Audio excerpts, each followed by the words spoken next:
আওয়ামী লীগের নেতা কর্মীরা বিদায়ের সময় জয় বাংলা জয় বঙ্গবন্ধু বলেছেন। বীর চট্টলার মোশাররফ ভাই, আমরা তোমায় ভুলি নাই। পুলিশ বাধা দেয়নি, জনগণের অংশগ্রহণ ছিল স্বতঃস্ফূর্ত এবং শ্রদ্ধা নিবেদন করেছে, অশ্রদ্ধার কোনো কাজ হয়নি। হিংসা প্রতিহিংসার রাজনীতির অবসান হওয়া উচিত।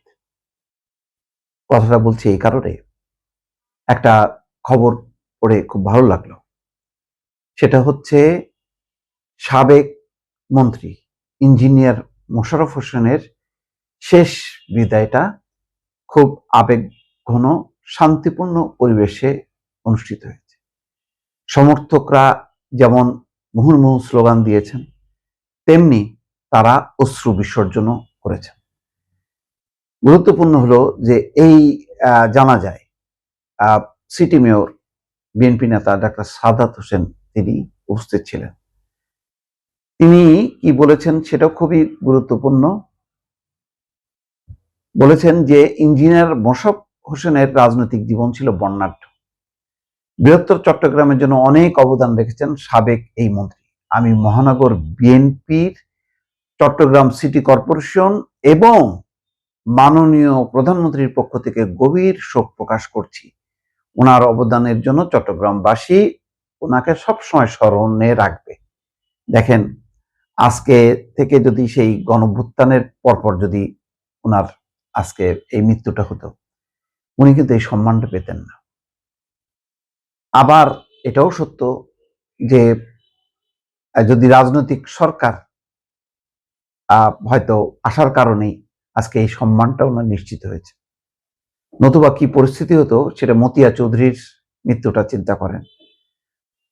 মতিয়া চৌধুরী আরো অনেক বড় মাপের নেত্রী, তার যে রাজনৈতিক ব্যাকগ্রাউন্ড অতীতের, সেগুলো চিন্তা করলে সেই তুলনায় তার মৃত্যুটা নীরবে নিবৃত্তি হয়েছে। হ্যাঁ, আপনি বলতে পারেন যে বড় ধরনের অপমানজনক কিছু ঘটেনি, কিন্তু খুব দ্রুত গতিতে সবার আড়ালে, মানে লোকচক্ষুর আড়ালে তার দাফন সম্পন্ন হয়েছে। সেখানে রাজনৈতিক দলগুলোর ব্যাপক উপস্থিতি ছিল না। কিন্তু চট্টগ্রামে দেখেন, আওয়ামী লীগ বিএনপি, এমনকি চট্টগ্রাম উত্তর যে নিষিদ্ধ ঘোষিত আওয়ামী লীগের সাধারণ সম্পাদক শেখ আতাউর রহমান, উত্তর জেলা আওয়ামী লীগের কার্যক্রম নিষিদ্ধ সাধারণ সম্পাদক শেখ আতাউর রহমানও বক্তব্য রেখেছেন, বলেছেন ৭১-এর মুক্তিযুদ্ধে তার ভূমিকা চিরদিন মনে রাখতে হবে। তিনি আমাদের মাঝ থেকে হারিয়ে গেছেন। মোশাররফ ভাই উন্নয়ন অগ্রগতির মডেল। খুব সিম্পল কথা বলেছেন, কিন্তু উপস্থিত হতে পেরেছেন। আওয়ামী লীগের নেতা কর্মীরা বিদায়ের সময় জয় বাংলা জয় বঙ্গবন্ধু বলেছেন। বীর চট্টলার মোশাররফ ভাই, আমরা তোমায় ভুলি নাই। পুলিশ সদস্যরা মাঠের মূল ফটকে দাঁড়িয়েছিল। অ্যাম্বুলেন্সটি মিরসরাইয়ের ধুম গ্রামের উদ্দেশ্যে রওনা দেয়। পুলিশ বাধা দেয়নি, জনগণের অংশগ্রহণ ছিল স্বতঃস্ফূর্ত এবং শ্রদ্ধা নিবেদন করেছে, অশ্রদ্ধার কোনো কাজ হয়নি। এটাই হচ্ছে রাজনৈতিক সংস্কৃতি। বহু কষ্টে অন্তত বিএনপি ক্ষমতা আসার পর রাজনৈতিক পরিবেশ যে ভালো হচ্ছে, প্রতিহিংসার যে অবসান ঘটছে, সেটা কিন্তু তারেক রহমানের সরকারের সময়।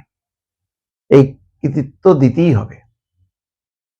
যদি প্রতিহিংসা চরিতার্থ করার কোনো নিয়ত থাকতো, তাহলে তিনি শোক জানাতেন না চট্টগ্রাম মেয়রের মাধ্যমে।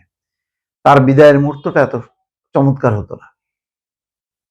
কিন্তু যেমন আমরা অতীতে খুবই খারাপ হাত করা অবস্থায় কোনো মন্ত্রীর, তিনিও মুক্তিযোদ্ধা ছিলেন নরসিংদীর, তেমন দৃশ্য আমরা যেমন দেখেছি, তেমনি সম্মানজনক একটা বিদায়ের পর্ব আমরা দেখলাম।